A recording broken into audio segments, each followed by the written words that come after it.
Hello again, fans and friends, and welcome to another episode of PD's 4R.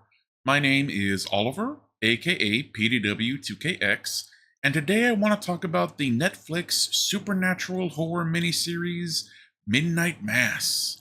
Originally released on Netflix on September 24th, 2021, Midnight Mass was created by renowned horror filmmaker Mike Flanagan, who has become well known for some very solid, even beloved entries in the horror genre in both film and television. Midnight Mass is a dark, haunting, atmospheric horror limited series that explores religion, guilt, and faith within an impoverished, isolated island community, which seems like an innocuous event. A charismatic young priest arriving on Crockett Island to temporarily replace the island's ailing senior citizen priest eventually leads to a series of unexplainable events, bizarre deaths, and seemingly divine miracles.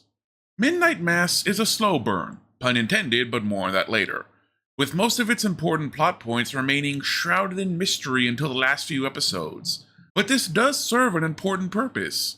We as the viewing audience are left just as disturbed, just as unnerved, and are kept just as in the dark by the unexplainable events happening in this small island as the residents of the island themselves. I said, hold up, wait a minute, something ain't right. I'm so scared. I'm hungry and I'm scared. But once the truth is revealed, Midnight Mass becomes a fantastic new twist on a vampire lore, and excels at exploring the central theme of how religious fervor can lead even the most devout astray. While I have some mixed feelings regarding how this series ended, a large majority of Black Mass is a fantastic entry into both the religious horror and vampire horror genres. Let's get into the review. Since this is the first review video I'm doing after making the transition from being a Christian that makes YouTube videos and fully embracing what it means to be a Christian YouTuber, I think it's important that the first thing I talk about in this review is that Black Mass handles its religious topics exceedingly well. There is never a time where religion is mocked or ridiculed. Black Mass doesn't present its characters as crazed religious fanatics that should be laughed and jeered at. Rather, it excels at giving us balanced, nuanced, perfectly intelligent, and capable characters that nevertheless fall into the deepest depths of religious mania due to the miracles they are witnessing and the priest that is telling them that these miracles are gifts from God.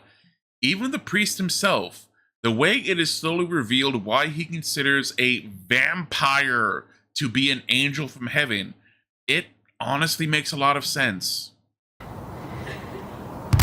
Are we the baddies? Am I so out of touch?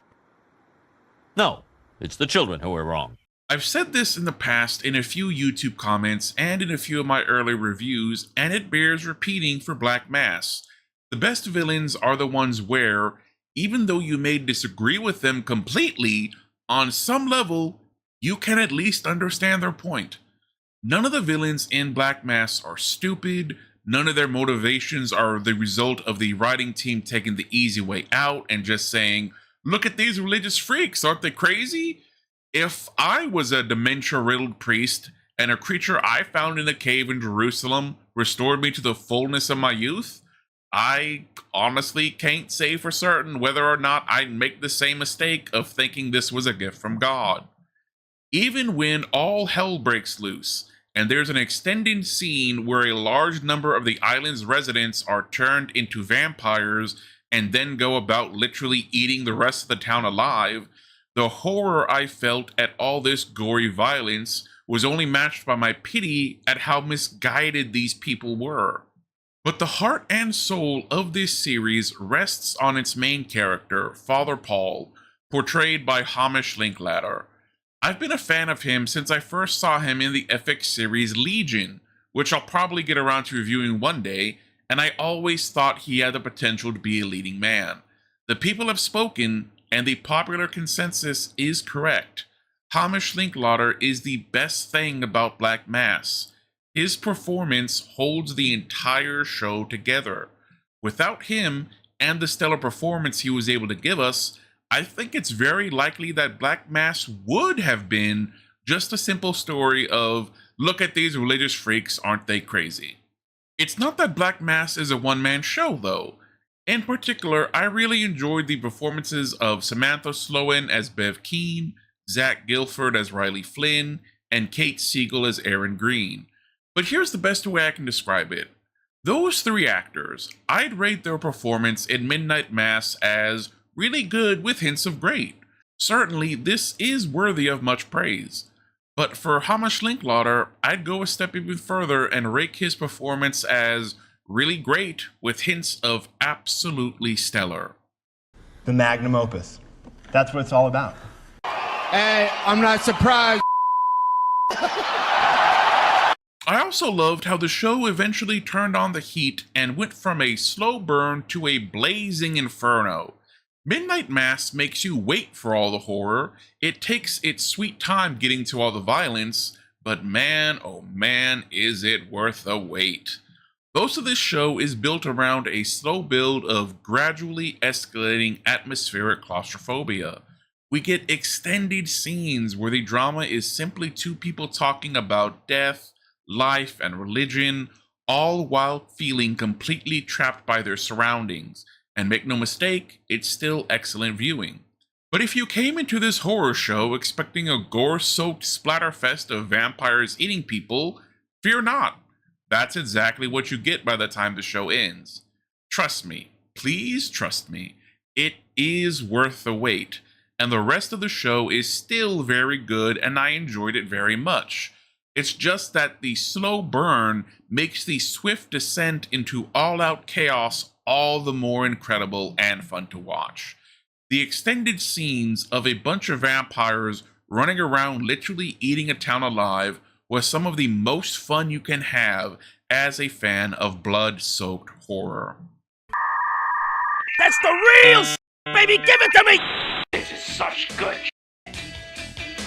Now, let's talk about what I didn't like about Midnight Mass.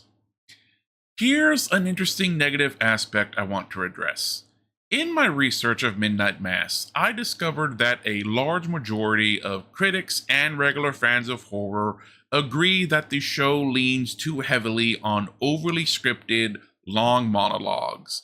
And, well, if I started talking about how overly complex monologues can be a detriment to a work of fiction, I would be tossing a mountain of boulders while inside the tiniest of glass houses. Let me make this clear. I love long monologues, and I use them frequently in my own writing. I don't think a single thing I have ever written has not included a long monologue where a character talks openly about complex topics like religion, faith, death, love, hatred, etc., etc. So it's important that I note that this is not a detriment to me, and that this does not lower the score I am giving Midnight Mass. I love a good monologue. However, as someone who feels a responsibility to his audience to provide a fair and balanced review, I do need to mention that I am apparently in the extreme minority with this opinion, and that many people felt that all the monologues were a bit of a chore to get through. So I wanted to make sure I address this in my review. If you're not a fan of monologues, Midnight Mass can certainly feel a little boring at times, but if you are a fan, there's some really interesting topics that are discussed. Don't hate the player, hate the game, son. It is what it is. While I've spoken at length that the show treats its central topic of religion fairly, it's also important to note that sometimes Midnight Mass can feel a little heavy-handed. The central message of Midnight Mass is not religion is bad, and because of that, the religious themes of the show are usually very interesting and fun to watch. At least in my opinion, the central message of Midnight Mass isn't religion is bad, it's religious hypocrisy exists, We need to be aware of it and confront it, and religious zealotry can lead to good people making the worst mistakes. And honestly, I really like that message. But especially during the slow burn episodes, the show seems to just keep hammering us over the head with its central message. Sometimes the show has a very noticeable lack of subtlety when trying to get across its central point. We get it. I promise you, we get it. You don't have to keep repeating it over and over. Message! Message! Message! Yo, the sign is real simple, B. It says wrap it up. I hate to say it, but for my last point on the negatives of Midnight Mass, I have to take the time to heavily, and I do mean heavily, criticize the ending of this show. I honestly think that the writers wrote themselves into a corner and couldn't find a good way to write themselves out of it. I was utterly baffled when this vampiric cult of religious fanatics just, out of the blue, decided it was a good idea to burn the entire town down, getting rid of all the available shelters on the island without a clear backup plan. Also, the sudden collective realization and peaceful acceptance of guilt by the townspeople feels unearned. After seeing so much slaughter and carnage and chaos, after becoming creatures of the night fueled by both an insane bloodlust and violent religious fanaticism, all the townsfolk that are now vampires they all just kinda realize they messed up and accept that they need to die to prevent a full-scale vampiric outbreak. The plan always seemed to be to turn the entire island into vampires, and then everyone goes to the mainland and the cult of vampires slowly turns itself into an army of vampires. And this plan just gets abandoned because all of a sudden they feel guilty about it.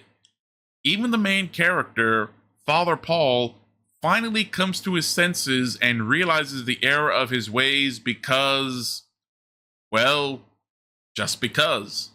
Seemingly, just because. Now think about that. That does not make sense. Well, if it isn't the consequences of my own actions. What's up? What's up? Sure, you can make the argument that Father Paul repented when he saw how much death his actions caused, including the death of his daughter.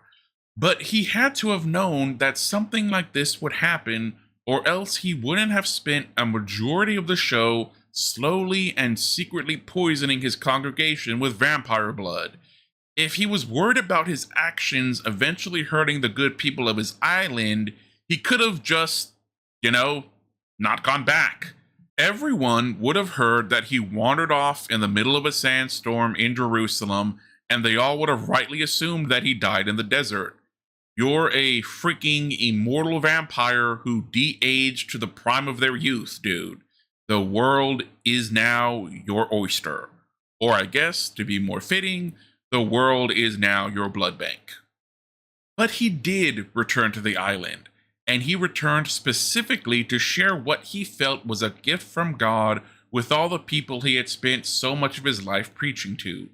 From the start of the story, Father Paul seemed to embrace the idea of the greater good, the idea of the ends justify the means. He seemed fully committed to the idea of saving his island, even if it meant the deaths and vampiric resurrections of every single one of the island's inhabitants. But when it's his daughter that dies and chooses not to return as a vampire, now all of a sudden he regrets his actions. It just doesn't hold up. And it also just doesn't hold up that after one night of slaughter, all the community members come to the realization they messed up, and everyone just decides as a community to embrace oblivion and wait for the sunrise. Oh, that's right.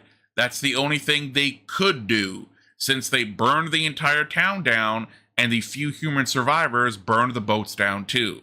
Isn't that convenient? How convenient. That's just lazy writing. You can imagine both my surprise and my sadness when I ended up having so many issues with the way Midnight Mass ended.